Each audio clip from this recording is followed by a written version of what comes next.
Hello friends. आज मैं इस ऐसे on the feelings of immortality in youth इसको एक्सप्लेन करने वाला हूँ, जो कि विलियम हैज़लिट द्वारा लिखी गई है।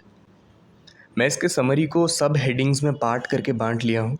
सब हेडिंग्स के साथ पढ़ने में थोड़ी आसानी रहती है, समझने में थोड़ी आसानी रहती है।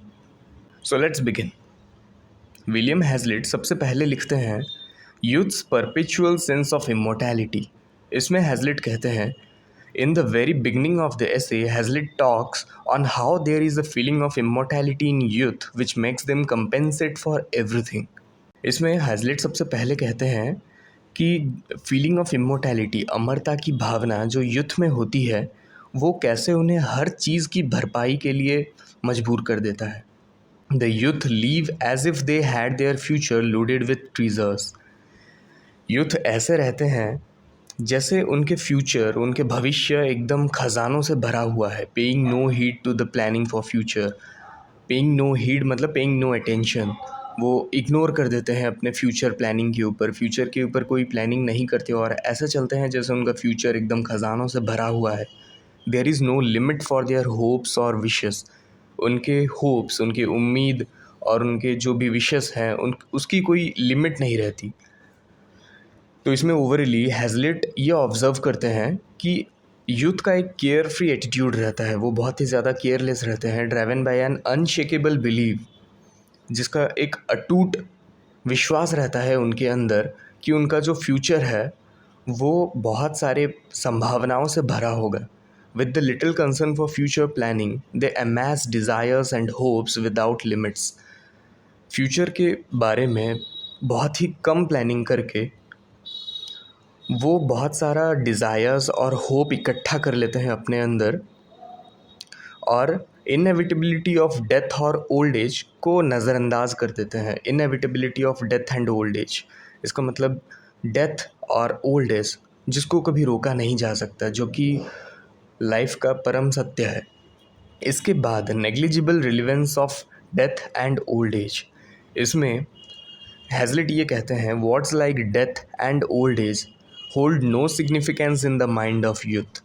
कि ये डेथ और ओल्ड एज जैसे वर्ड्स, ये यूथ के माइंड्स में इसका कोई इम्पोर्टेंस ही नहीं रहता। For they believe that they bear a lucky life, क्योंकि वो ऐसा बिलीव करते हैं कि उनका लाइफ बहुत ज़्यादा लक्की है, वो बहुत ही लक्की लाइफ लीड कर रहे हैं। And their minds can not relate to the non active fancies, और उनका जो माइंड है वो इस non active fancies such as death और ओल्ड एज के साथ रिलेट नहीं कर पाता। It only remains as a fiction to them. इसीलिए ये ओल्ड एज और डेथ उनके माइंड में एक फिक्शन की तरह रह जाता है।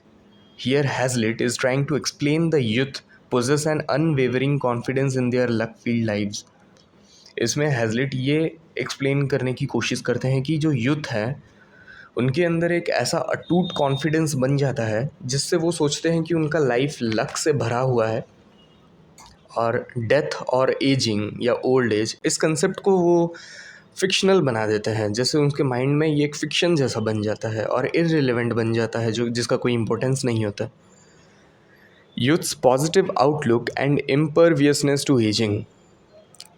इस सब हेडिंग का मतलब पहले बता देता हूँ। यूथ्स पॉजिटिव आउटलुक मतलब यूथ के पॉजिटिव आउटलुक की वजह से इम्परवियसनेस टू एजिंग मतलब जो एजिंग या ओल्ड एज अप्रभावित रहता है। इसका मतलब है कि यूथ के पॉजिटिव आउटलुक की वजह से ही उनके दिमाग में एजिंग के ऊपर कुछ चलता नहीं है। वो एजिंग के बारे में इतना कुछ सोचते नहीं हैं, ओल्ड एज के बारे में सोच ही नहीं पाते। उनका पॉजिटिव आउटलुक ही उन्हें ये करने से रोकता है। तो इसमें हैज़लिट बताते हैं, the youth sees no end to prospect after prospect. इसका मतलब है जो यूथ हैं वो सोचते हैं कि उनकी संभावनाएं के ऊपर संभावनाएं उन्हें मिलती जाएगी। They have their desires piling on, मतलब उनकी जो डिज़ायर्स है वो बढ़ती ही जाती है दिन ब दिन। And they seek every opportunity to gratify them, and उनको हमेशा एक अपॉर्चुनिटी चाहिए अपने डिज़ायर्स को फुलफ़िल करने की, अपने डिज़ायर्स को सेटिस्फाई करने की। They look at the world in a very positive spirit. वो एक पॉजिटिव स्पिरिट के साथ इस वर्ल्ड को देखते हैं। And feel in themselves the strength and energy. अपने अंदर वो स्ट्रेंथ और वो एनर्जी वो महसूस करते हैं जिससे कि वो इस मूविंग वर्ल्ड के साथ तालमेल बना के चल सकें।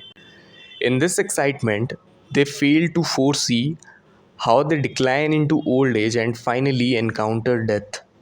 और इस एक्साइटमेंट के साथ वो ये नहीं सोच पाते कि एक दिन वो ओल्ड एज को प्राप्त होंगे और फाइनली एनकाउंटर डेथ, और फाइनली उनकी डेथ हो जाएगी। Probably it is in the very nature of the youth that they feel the essence of immortality.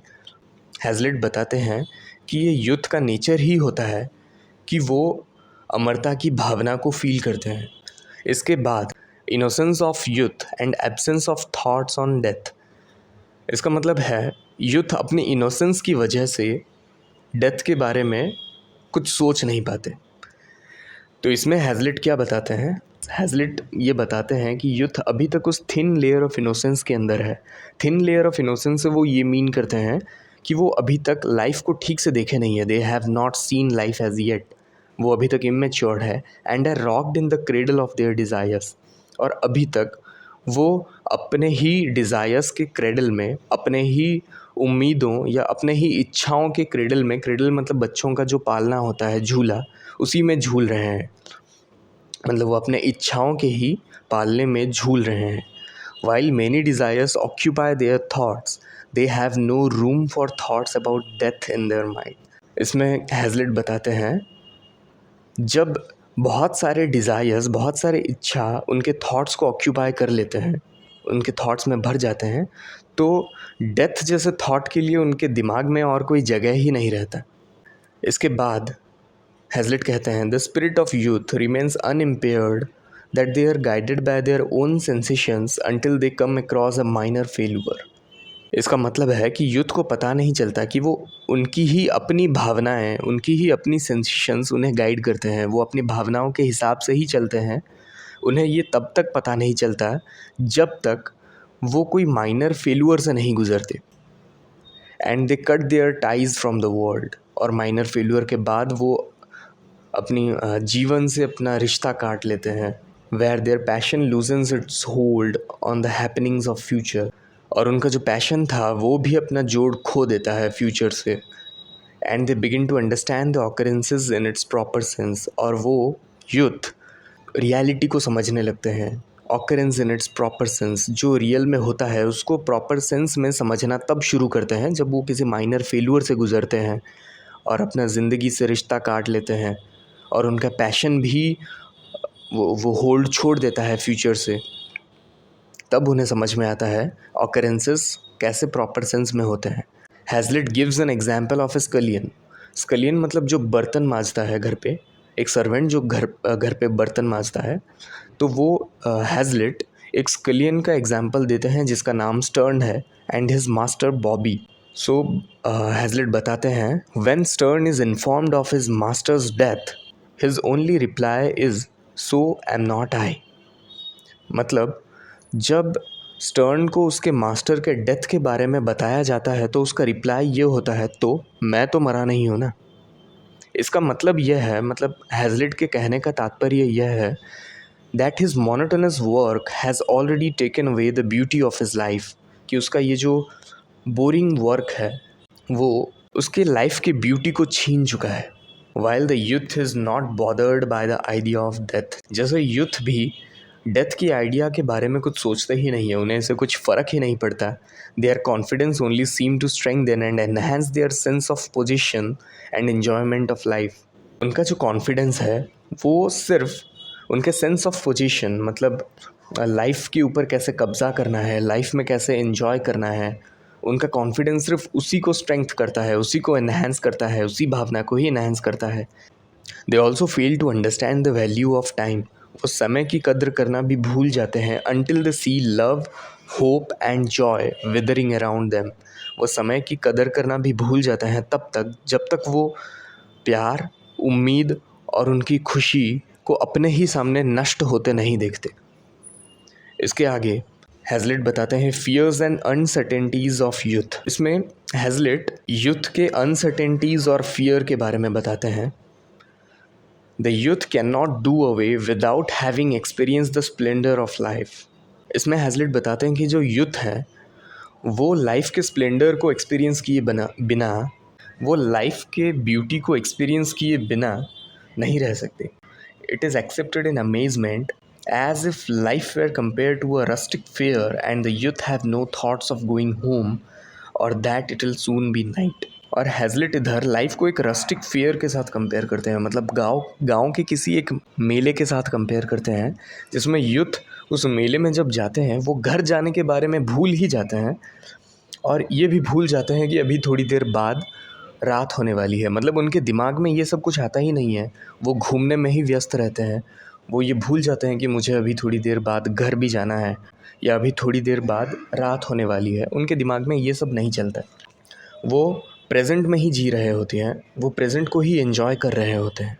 इसके बाद nature's temporary role in youth's life. इसमें हैज़लिट बताते हैं कैसे प्रकृति का एक टेम्पररी रोल होता है यूथ के लाइफ में। Hazlitt then compares life to be a play wherein the nature as a step mother holds them in her arms and after some time lets them fall.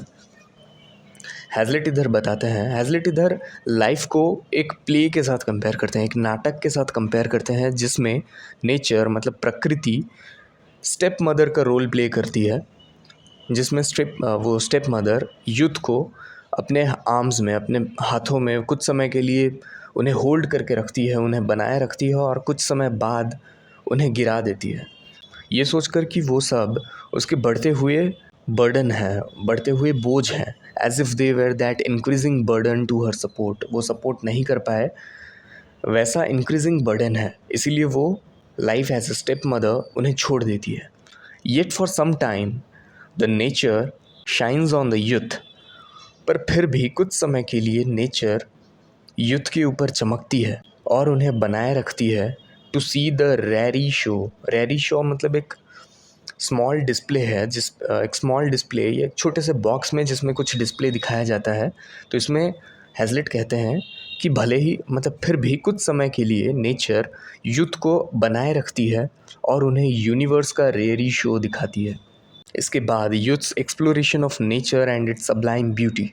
इसमें Hazlitt बताते हैं कि youth कैसे प्रकृति को explore करते हैं और इसके सब्लाइम ब्यूटी को समझते हैं। सब्लाइम मतलब उत्कृष्ट ब्यूटी को समझते हैं। Further Hazlitt states about those aspects that the youth enjoy from nature in complete vigour. आगे हैज़लिट उन एस्पेक्ट्स के बारे में बात करते हैं जो कि यूथ नेचर से एंजॉय करते हैं पूरे जोश के साथ। इसमें ऐसे के इस लाइन में बताया गया है to see the golden sun से लेकर nature poured their treasures at our feet. आप वहाँ से देख सकते हैं। He mentions how the youth explores the sublime of the world of nature. वो यहाँ पे मेंशन करते हैं कि कैसे यूथ इस संसार के उत्कृष्ट प्रकृति को देखते हैं और कंसिडर करते हैं, कुछ हिस्टोरिकल इवेंट्स भी कंसिडर करते हैं, जैसे Tyre of Sidon, a Mediterranean port and Babylon the grand, wigged city of the Euphrates river to which Jews were exiled. They appreciate nature, वो नेचर की प्रशंसा करते हैं, and admire its sublime beauty, और उसका जो उत्कृष्ट ब्यूटी है, उत्कृष्ट सुंदरता है, उसको एडमायर करते हैं youth. While the maturity comes in them all of a sudden and this transition from all to nothing shocks them. Youth प्रशंसा करते हैं सब्लाइम ब्यूटी की, नेचर की सब्लाइम ब्यूटी, और उसकी प्रशंसा करते हैं नेचर की तब तक जब तक उनके मैच्योरिटी नहीं आता, और वंस सडनली जब उन पे मैच्योरिटी आ जाती है तो ये जो ट्रांजिशन है, ये जो संक्रमण है फ्रॉम ऑल टू नथिंग, जब उनके पास सब कुछ था, मतलब वो सोचते थे कि वो अप्रिशिएट करते थे नेचर को, वहाँ से लेकर नथिंग तक जब वो कुछ नहीं सोचते, ये शॉक कर देने वाली एक चीज़ है। And the enthusiasm of youth that once brimmed with hope and pleasure has now become a comfortless thought. और यूथ की जो उत्साह थी, जो एक बार उम्मीदों और खुशी से भरी हुई थी, वो मैच्योरिटी आने के बाद एक कम्फर्टलेस थॉट बन जाता है, एक असुविधाजनक विचार बन जाता है। इसके बाद हैज़लिट बताते हैं the youth's reluctance to acknowledge the passage of time. Reluctance मतलब अनिच्छा।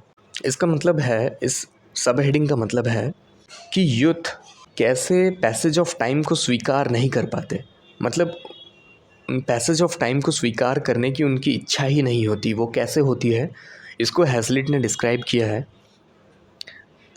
The transition from youth to old age और rather to the age of maturity happens gradually. Hazlitt बताते हैं कि जो यूथ हैं उनका ट्रांजिशन मतलब उनका संक्रमण यूथ से लेकर एज ऑफ मैच्योरिटी तक, मतलब जब वो यूथ थे तब से लेकर जब उनके मैच्योरिटी आती है तब तक, वो एक ग्रेजुअल प्रोसेस है, वो धीरे धीरे होता है। Yet it seems to have happened suddenly, but ऐसा प्रतीत होता है जैसे बहुत ही जल्दी हो गया।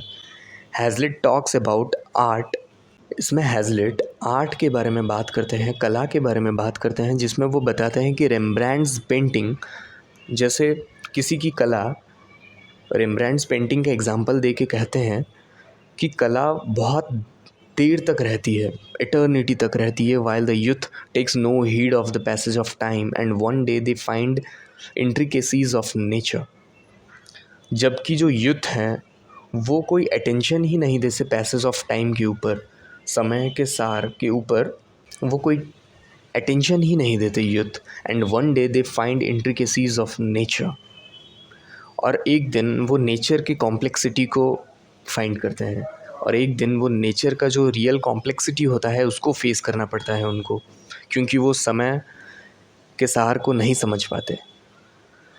तो इसमें हैज़लिट बताते हैं the painter lives eternally in his painting while the viewer is turn to dust. इसमें बताते हैं हैज़लिट कि जो पेंटर है वो अपने पेंटिंग की वजह से इटर्निटी तक जीता है, मतलब जब तक संसार है तब तक जीता है उसके पेंटिंग के थ्रू। वाइल द व्यूअर, जो देखने वाले होते हैं व्यूअर, वो मिट्टी में मिल जाते हैं। इसका कहने का तात्पर्य यह है कि that once health, strength and appetite, मतलब किसी की हेल्थ, उसका स्वास्थ्य, उसका स्ट्रेंथ, उसका मतलब उसकी पावर, और उसका एपिटाइट, उसका जो भूख, वो reduces as he grows old. जैसे जैसे उसकी उम्र बढ़ती जाती है वो वैसे वैसे ये सब कम होने लगती है। And even he wants to do of any value to the earth, it becomes rather a too difficult task for him to accomplish. और वो तब अगर इस धरती के लिए या इस प्रकृति के लिए कुछ भी वैल्यूएबल चीज़ करना चाहता है तब वो नहीं कर पाता, उसके लिए तब वो बहुत ही ज़्यादा डिफ़िकल्ट बन जाता है।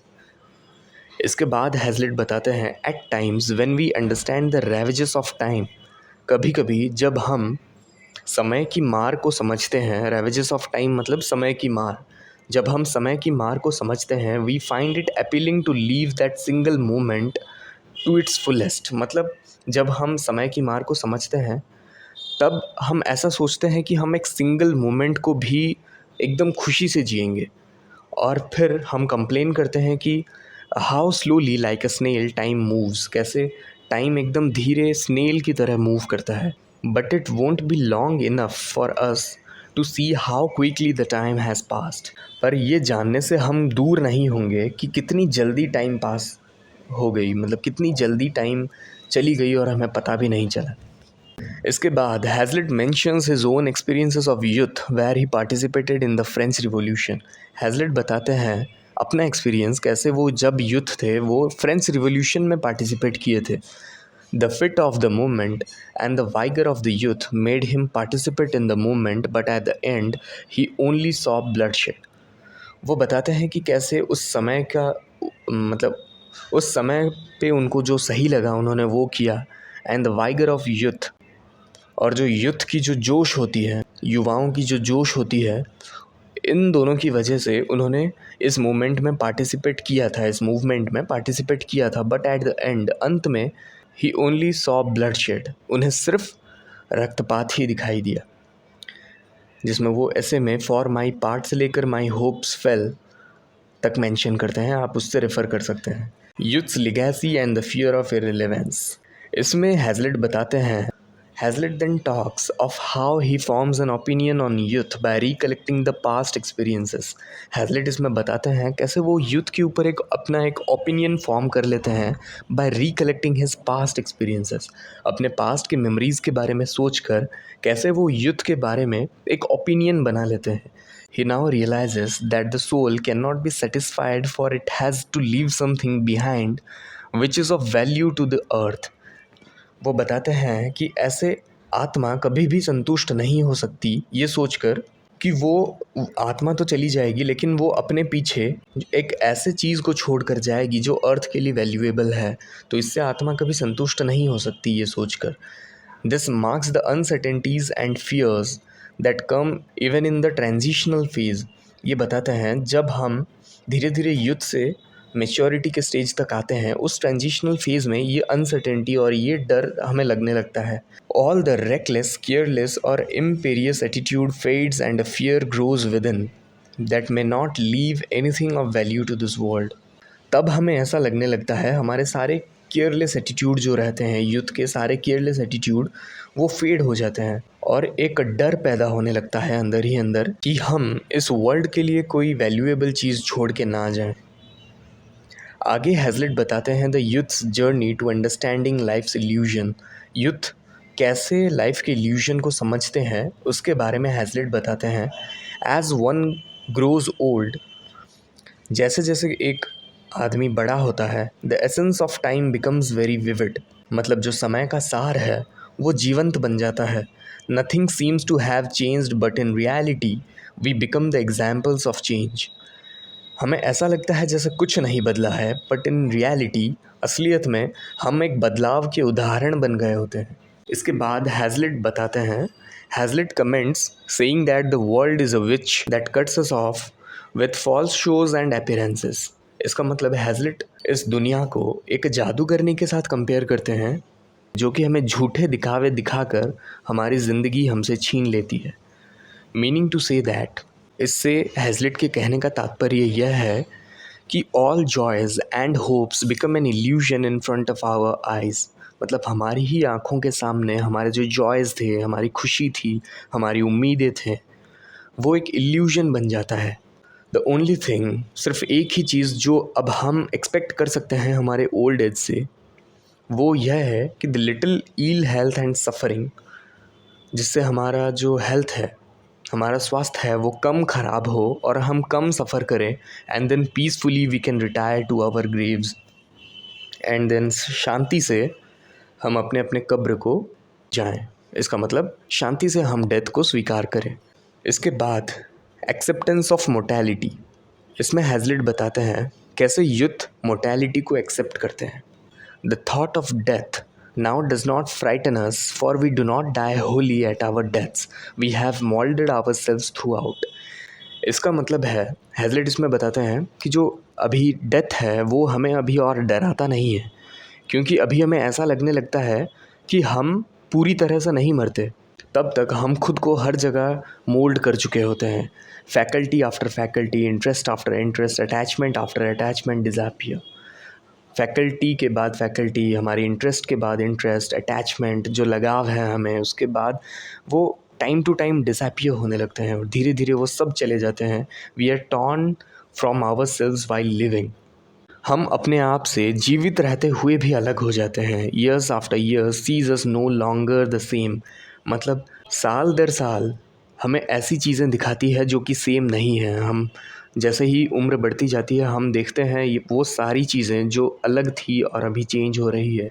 And death only consigns the last fragment of what we were to the grave. जो मृत्यु है, जो डेथ है हमारी, वो हमारे कब्र तक सिर्फ हमारी उस आखिरी टुकड़े को लेकर जाती है जो हम रियल में थे। Hazlitt states that man should wear out by slow stages. इसमें हैज़लिट बताते हैं कि हमें धीरे धीरे आगे बढ़ना चाहिए, and only then we will understand the essence of life. और ऐसे ही हमें जो लाइफ का एसेंस है वो समझ में आएगा। Even the things that we study and watch certain things today may seem as a bit juvenile after years. इसमें हैज़लिट बताते हैं, Hazlitt is being critical of youth. इसमें हैज़लिट यूथ की आलोचना करते हुए ये कहते हैं कि अभी जो चीज़ हम पढ़ते हैं या जो चीज़ हम देखते हैं वो शायद कुछ समय बाद या कुछ वर्षों बाद हमें किशोर लगने लगे।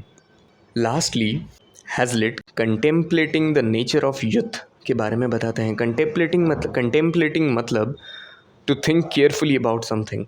तो इसमें हैज़लिट ने नेचर ऑफ यूथ मतलब यूथ की प्रकृति के बारे में विचार करते हुए कहा है। Hazlitt concludes leaving a question for the readers.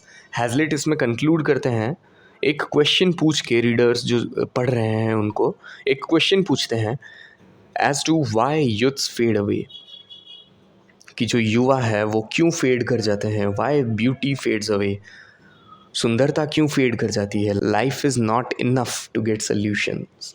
और बताते हैं कि एक लाइफ हमें इन सारे क्वेश्चंस के सल्यूशंस देने के लिए पर्याप्त नहीं है। What holds true is that both young age and old age have their irredeemable extravagance of hopes and desires which can hardly be ever met। आगे हैज़लिट ये कहते हैं कि जो सत्य है वो सिर्फ ये है कि यंग एज और ओल्ड एज की अपनी अपनी एक अपूर्णीय एक्स्ट्रावैगेंस रहता है। एक्स्ट्रावैगेंस मतलब फिजूल खर्ची, मतलब हम ऐसे होप्स और डिज़ायर्स में अपना टाइम इन्वेस्ट करते हैं which can hardly be ever met, जो कि शायद ही कभी पूर्ण हो। So why should youths think that they will never die, तो यूथ ऐसा क्यों सोचते हैं कि वो कभी नहीं मरेंगे। तो इसी के साथ हैज़लिट अपने ऐसे का अंत करते हैं। आज के वीडियो में बस इतना ही, मिलते हैं नेक्स्ट वीडियो में। Till then thank you and have a nice day.